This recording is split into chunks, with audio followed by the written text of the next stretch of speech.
Fahameravantsika rehetra amin'izao takariva ny talata faha 20 ny volana janoary 2024 zao. Tena tonga vakivaky tokoa ka sady marary ny maminatra fa lasa fonenana ary renivohitry ny asan-dalo sy ny trafika isan-karazany manerana ny Afrika, Madagasikara. Ary tena trafika manara-penitra tokoa ka tsy hitan'ny fitiliana rehetrarehetra eto toerana fa efa any ampita any amin'ny tany hafa ho sarona azo tratra ireo tsy valahary. Ka tsy maintsy mba mandray fitenenana manodidina n'ity raharaha maloto ity ny tenako satria fanina amin'ity fitondrana manara-penitra ity, tsy le fanina hoe pakasitraka zany fa le fanina tratran'ny sangodim-panina ohatrin'ny vahoaka malagasy rehetra. Normal be zany hoe tena zon'ny vahoaka mihitsy no manontany tena sy mametra-panontaniana maro de maro manoloana an'izao raharaha maizina fanondranam-bolamena tsokosoko sy vola devizy zay mahatratra ny volamena efa ho 3.70 kilao sasany mitentina eo amin'ny 4,000,000 dollars tapitrisa dollars zany no mikorobaka nivoaka nanjavona nivoaka ny firenena malagasy.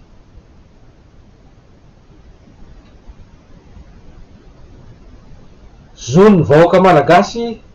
ny mahafantatra ny marina manodidina an'izao raharaha tena maloto zao, satria mampahonena fa firenena manitra indrindra manerana an'izao tontolo zao Madagasikara, raha tsy voalohany de farany amin'ny gisitra zavatra manara-baraka, fahafahambaraka tsy misy ohatr'izany. 80 isan-jato amin'ny malagasy ny mahantra tsy mivelona amin'ny vola $2 akory isan'andro, ary mamely ny kere maro ny olona maty ny anohanana ka talanjona.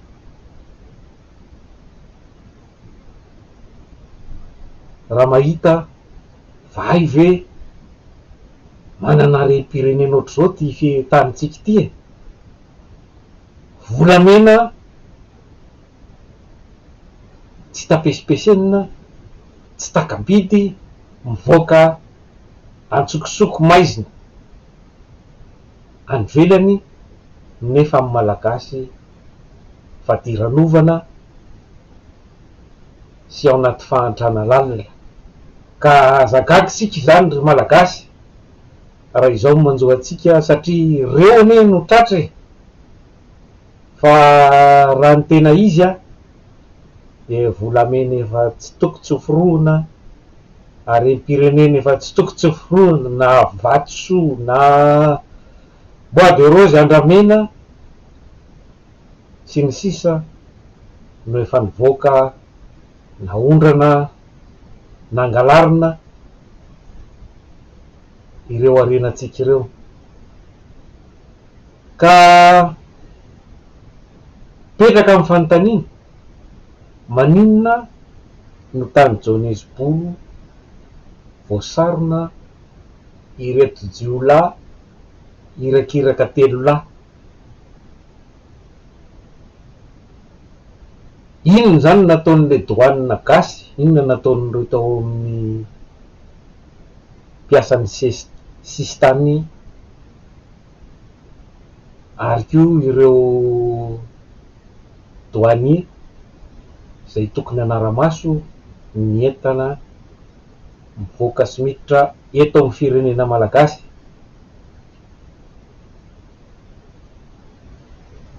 Aleo aloha ime kely fa tena enjana ny dralahy ary tena mahay ny dralahy, satria ny olona tsy hitan'ny caméra, ny entana sady tsy hitan'ny volamena zany, tokony zavatra tonga zany de hita avy hatrany, sady tsy hitan'ny scanera no tsy hitan'ny balance teto Madagasikara io zany hoe tsy misy proof zany na de kely momba n'ireo olona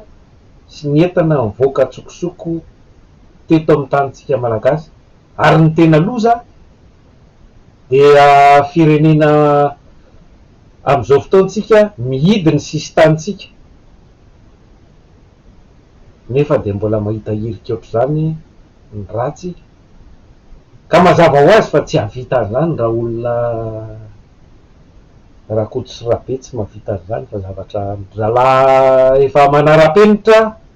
efa zatra ny lalakita kisoa, satria oarika amin'ny kisoa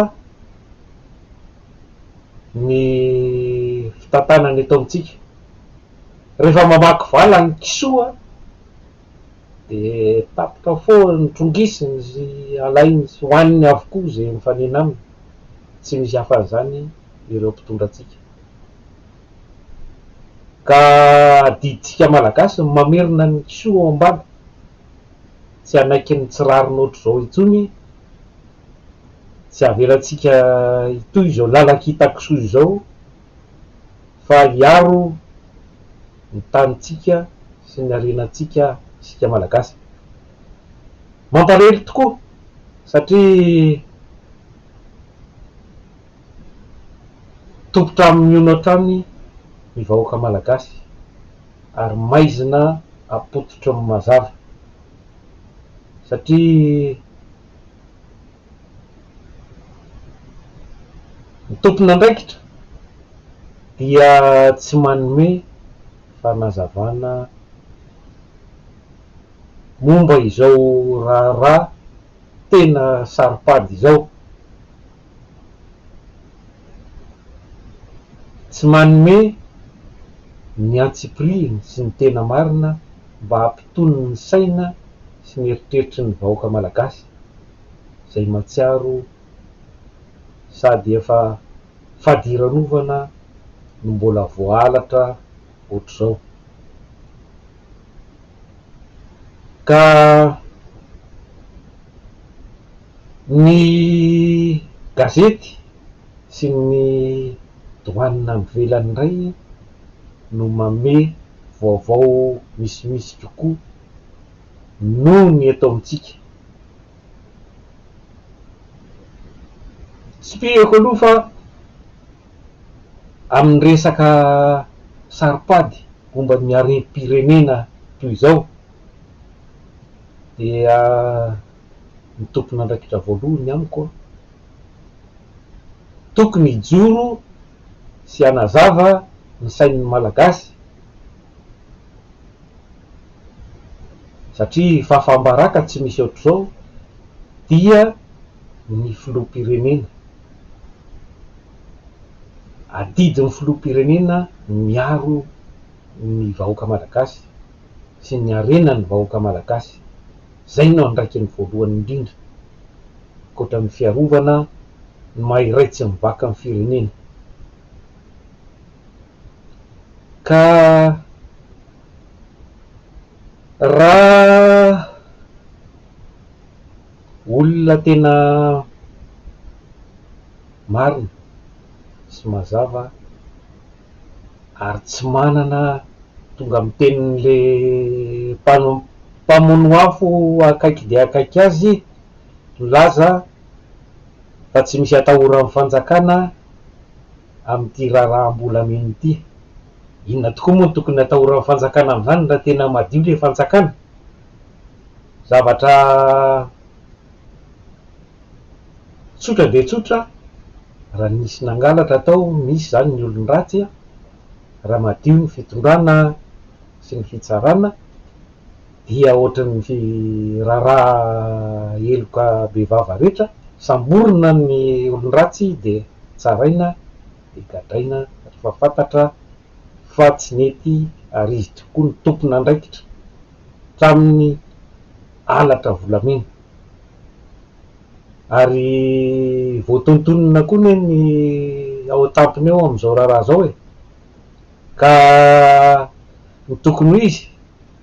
dia tsy tokony ho sopirina sy miterena izy hanazava ny tena zava-misy, fa tokony atidiny mihitsy zany, indrindra moa anao fa voatontonina zany. Raha zany eo amin'ny toerany de sasako madiodio ny tanako, azavaiko amin'ny tsipiriny ny momba an'izao resaka volamena tsika eto amintsika izao, mba hialana amin'le onono sy mitsao zay mandeha de mandeha,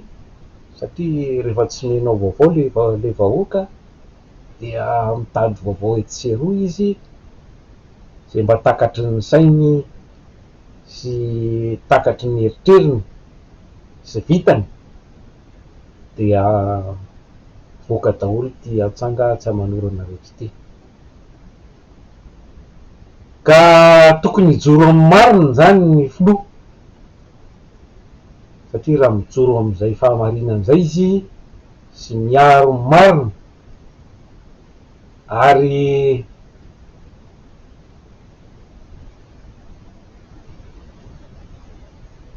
laza ny tena zava-misy amin'ny tompona andraikitra voalohany ihany, azy dia milamina avy hatrany io resaka io, tonga de tapitra vita, tapina ny domy, mazava ny rehetrarehetra momba an'ireo volamen'ireo. Ary tsara ho fantatra anie ny version-ny filoha hoe inona ny tena heviny momba n'izao raharaha maloto izao. Fanontaniana vitsivitsy, tsotra fotsiny meny valiny dia vita io resaka io, sady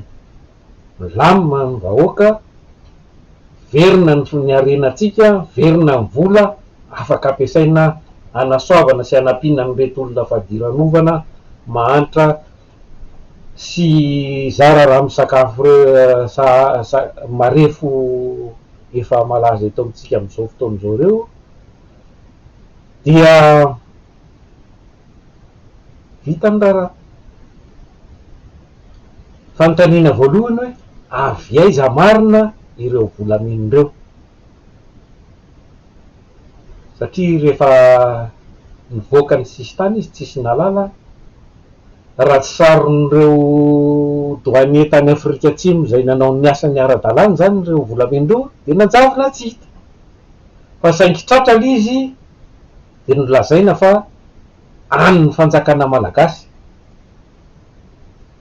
fa maindra lahy tsy hitantsony zay ho lazaina. Nefa misy resaka nandeha koa hoe malianina koa reo any malianina, amin'ny firenena malianina le volamena, tsy hamantarana intsony zany ka tokony hapetraky ny filoha mazava. Ohatra tsy sarotra anie zany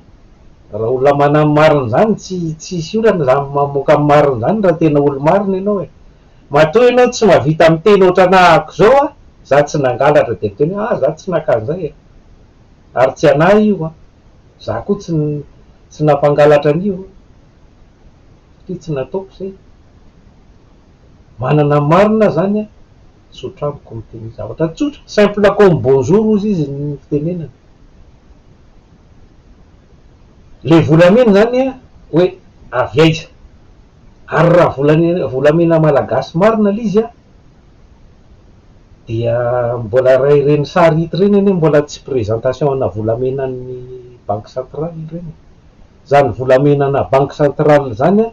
zavatra efa misy efa norme iraisam-pirenena ohatry zao ny bikany, ohatry zao ny formule izy a, zao ny zavatra efa mitovy daholo zany rehefa hoe volamenana tahiry any amin'ny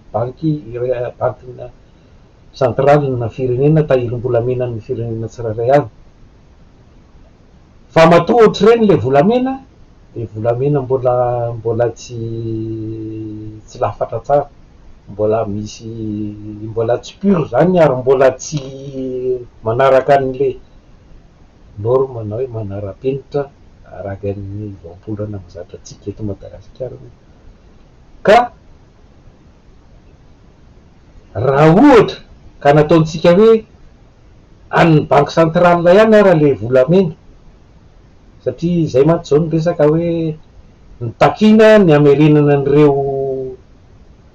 volamen'ireo eto Madagasikara fa tokony hiverina any banky centrale satria avy eo zany le izy nivoaka de lasa nisy nandeha, fa tsisy naheno mihitsy ny nisy naheno ve hoe nisy filazana fa nisy namaky mitahirim-bolamena tao banky centrale malagasy ka hoe tsy hita tao volamena 370 kilao sasany, tsy nisy naheno an'izay vaovao zay mihitsy na iza na iza. Ka eo aloha zao de efa mipetraka na de olona atao hoe vendrana sy dondrona andrina ara de efa manontany tena hoe aveza tokoa zany ty volamena ity.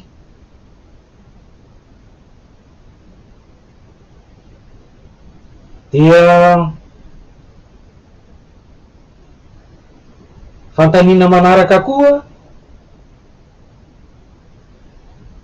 nisy vola devise koa niaraka tratra tamin'ireo, vola manampy isany maro, aveza koa le vola. Raha volamena-panjakana le volamena, misy vola niaraka taminy, maninona ny tafaraky reo volamena sy vola reo, vola amin'ny banky centrale koa zany reo nivoaka reo. Ary ny fantanina manaraka de hoe inona no antony mamaika ny filoha name baiko délégationna malagasy nandefa roplanina fiaramanidina manokana nakany Afrika Atsimo nangataka ny anaovana extradition, zany hoe ny amerenana an'ireo jiola eto hotsarainy eto Madagasikara.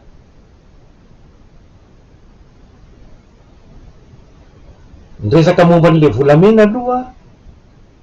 de efa fantatra fa rehefa zavatra voarara ny fanondranana volamena eo amin'ny sehatra iraisam-pirenena ohatry zao. Volamena de tonga de amin'ny tokony izy tokony confisqué, voatana any Afrika Atsimo reo mandra-pahazava hoe ahoana mariny reo volamena reo, madio sa tsy madio, hiverina tokoa amin'ny vahoaka malagasy ve sa ahoana. Faharoa, zany resaka extradition zany a dia misy heviny roa eto. Fantatry ny filoha tsara ny lalàna iraisam-pirenena fa eo amin'ny toerana firenena atratrarana ireo olon-dratsy no tokony hitsarana azy ireo, zay ny lalàna. Inona no mamaky anao ny amerenana an'ireo jiola telo lahy ireo andaniana vola aman-karenany malagasy indray, zany olona ho vonjena angatahana hoe ody aty amin'ny fireneny any tanin-drazany, zany hoe tera-tany malagasy angatahana hiverina ho tsaraina tia averina tia tanin-drazany zany a, dia matetika ny anaovana intervention ohatran'izao de ireo olona traboina na hoe victime zavatra tsy rariny ka voapanga amin'ny zavatra tsy nataony any amin'ny tany hafa. na koa olona mpanao politika tena nanao raha maloto, tena hoe namadika sy nivarotra ny tanindrazana ka nandositra ny alokaloka any amin'ny firenekafa no angatahana ny extradition hoe ho averina ho tsaraina eto amin'ny firenena, ka tsy misy antony mihitsiny, antony hoe manokana na amaika ny amerenana an'ireo jiolahy reo teto Madagasikara.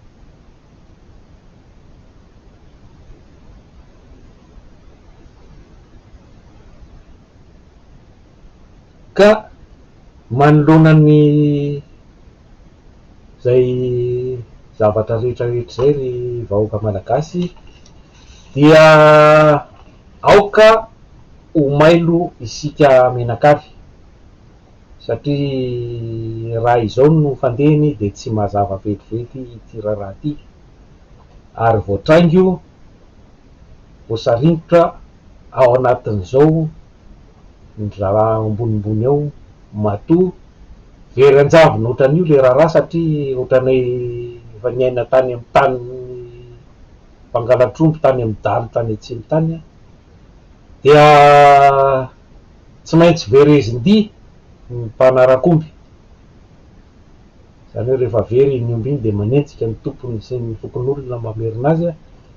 dia le mpangalatra tsy maintsy manao zay hevitra rehetra isankanana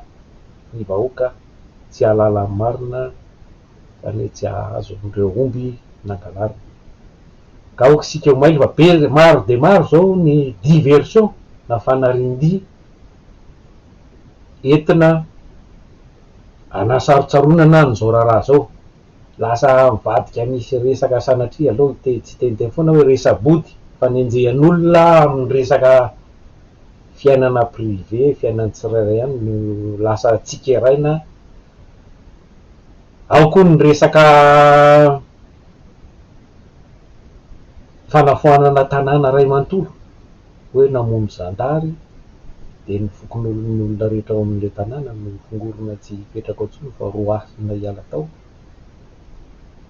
Ao koa ny resaka fanaretiretena hoe tomobila fitaovana famboaran-dalana zay aimby 10,000 amin'izao fotoana izao satria tsy any intsony ny priorité aloha amin'izao fa ny famokaram-bary,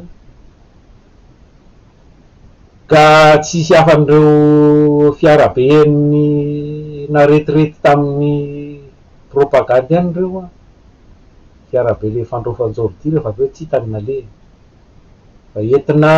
amerezan-dy ny vahoaka sy ampatoritory antsika menakavy no anaovan'io, ka arahintsika akaiky de akaiky ary tsy amelantsika ity raharaha mbola mena maloto ity, tsy maintsy ho fantatsika iza marina ny tena ao ambadika io iza ny tompon'andraikitra ary takintsika ny tsarana izany tompon'andraikitra zany satria zavatra crime contre l'humanité ny zavatra ataon'ny olona ohatran'izany satria vahoaka manitra efa tsy misakafo, firenena manitra indrindra zao no ataonao, zany hoe enao mihitsy zany tena rangory fototry ny afo ary mahatonga ny firenena fadiran'ovana ohatran'izao. Ny vaovao dia samboriny etsy sy eroa, ny mpamono afo manara-penitra mibetsaka fa ireny de fa mazava ho azy fa tsy zavatra marina ny zavatra lazainy, ka misaotra an'Andriamanitra tsika fa misy ny miara-manonja zay hevitra tsara de tsara avy eo amin'ny rareo mpanohitra eto Madagasikara, ka miara-manonjy tsika rehetrarehetra manara-maso amin'izao raharaha zao. Vo asiko resaka manokana moa momba an'iny fa tena amin'ny tsy fampim-baovao satria vaovao zany de tena sarobidy ao amina firenena anankiray satria rehefa misy ny vaovao de misy ny fahazavana zany, rehefa misy ny fahazavana dia tsy afaka manao ny ataony ny olon-dratsy, fa zay indrindra no ikiazan'ireo mpitondra manara-penitra ny hainao manjery rehetra, raha mbola azony natao ny nanakatona an'ireo mbola afaka miteny sy milaza amin'ny marina sasatsasan'ireo a efa nataony, fa iresaka manokana momba an'izay miara-manondro zay a, zay tena zava-dehibe eo amin'ny firenentsika, zavatra ilaina satria zany fanaraham-baovao sy fahalalam-baovao zany dia midika fa la-page ianao hoy ny fitenenana, na tanora am'izao fotoana mazavazava kokoa de mise à jour, à la page tsy mise à jour zany ny ordinateur de tsy mandeha na ny telefony na tsy mandeha, ka dia mirary fahasalamana ho antsika rehetra ary mametraka ny mandram-peona vetivety indray. Veloma tompoko.